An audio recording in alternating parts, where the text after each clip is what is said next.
So in Module 6 of Lecture 4, we'll move on to the idea of while loops, and we're going to look at their syntax within MATLAB. So if you look at the program control diagram for a while loop, the first thing that you'll notice is this kind of closed loop structure. And that's exactly what this kind of software control mechanism does, is it allows you to repeat a code block, in this case B, as long as the logical condition at decision point A is true. So here is the start point and here is the end point. We're going to move to the branching node and make a decision on A. If A is true, we'll execute code block B and we'll repeat the decision. If that decision remains true, we'll just execute code block B again. And if you notice, we're executing code block B in a repetitive or looping fashion until logical decision A is false. So if you think about it, it kind of looks like the most basic if-else statement where you're conditionally executing block B. However, you're doing that over and over again until the logical condition in decision block A varies. So in MATLAB, the while syntax is pretty simple. The keywords are while and end. You have a logic expression that's used to control the while loop, and you have the code block that you're executing conditionally. So let's see if we can actually write an example of a while loop in MATLAB. This is always kind of the easiest way to learn. I hate to keep repeating that, but it's totally true. You have to write code in order to be good at it. But let's prompt the user to enter a negative value and store the corresponding value.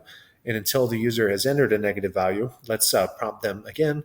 And then after the user has entered a negative value, let's tell them thank you. So you might remember that the way to, I actually feel like I should not even remind you of this just to see if you're able to remember it. But just in case not, the good news is most functions in MATLAB are named like they sound. And really what we want to do here is use the input function. If you remember, there are two different words, two different versions of this that we can use. It's an overloaded function. One, if we want to return a numerical value, and the other if we want to return a string. So this is the form that we use for the numerical value. So I'm going to put that up in my script, and I'm going to kind of just restate what I want this script to do, and I'll copy it from my file here, just so I have that. Sorry, just give me a minute here. And notice that a lot of keywords there. So this, we'll probably cut that down at the end here, but just so everyone can keep an eye on it.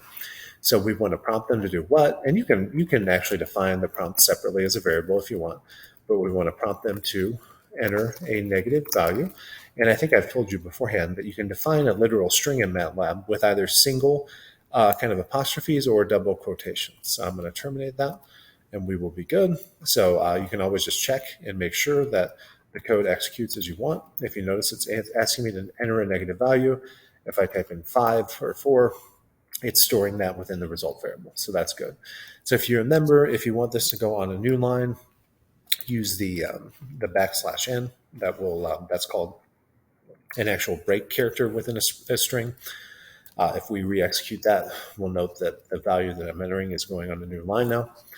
So what I want to do next, well, basically, as long as the value that the user has entered is not negative, right? Until the user has entered a negative value, we will want to continue to prompt them again. So I'm just going to say while that result is greater than or equal to 0. Because if you think about it, if it's less than 0, it's a valid result. So while they continue to do that, I'm going to continuously ask them over and over to, and I might change the prompt a little bit, right? Because I want to just tell them to enter a negative number. Maybe I'll define a second prompt. And I'm doing this outside of the while loop. That way it doesn't execute each time that the user fails to follow instructions. So we can say that's not negative. And remember that if you're using single quotes for these, so it's easiest if I need to put an apostrophe in to use double quotes to define my literal string. So let me do that. And we'll say that's not negative. Try again. And let's call this prompt 2 now. And then after they've successfully done that, we want to display a message, thank you. Say something like that. If you notice, this does exactly what we were asked to do. So I'll call this example 2. I don't think I've named the MATLAB file that yet. And we can kind of make sure that it's working here. So enter a negative value. What will happen if we don't? If we enter 1, it's going to tell us that's not negative. Try again. Notice if we enter not a negative value again, it's just going to repeat this over and over and over until we enter a negative value, like -5. In that case, it will execute and just thank us. So if we were to enter a negative value right away, like -9, it works. And usually what you would do if we were in like a professional software development is we would write a script in order to test all the different use cases and kind of validate that this code works. Another thing that you can do that I kind of don't want to get into now, but let me see where I'm at on video time. Like I'm only at the 5-minute mark, so I'm going to do it. This is how you can actually debug in MATLAB if you're using the desktop application. You can click on a actual line of code here, and that will put in what's known as a breakpoint. Now, if you click on the run button, notice that it will stop execution at the breakpoint. And if you click on these various values that are available to you in the editor tab, the first of which is called step, that will let you kind of move line by line in execution. And let me stop the execution here and clear everything, just so you can actually see the values being created in the workspace. If I run, it will stop at my breakpoint.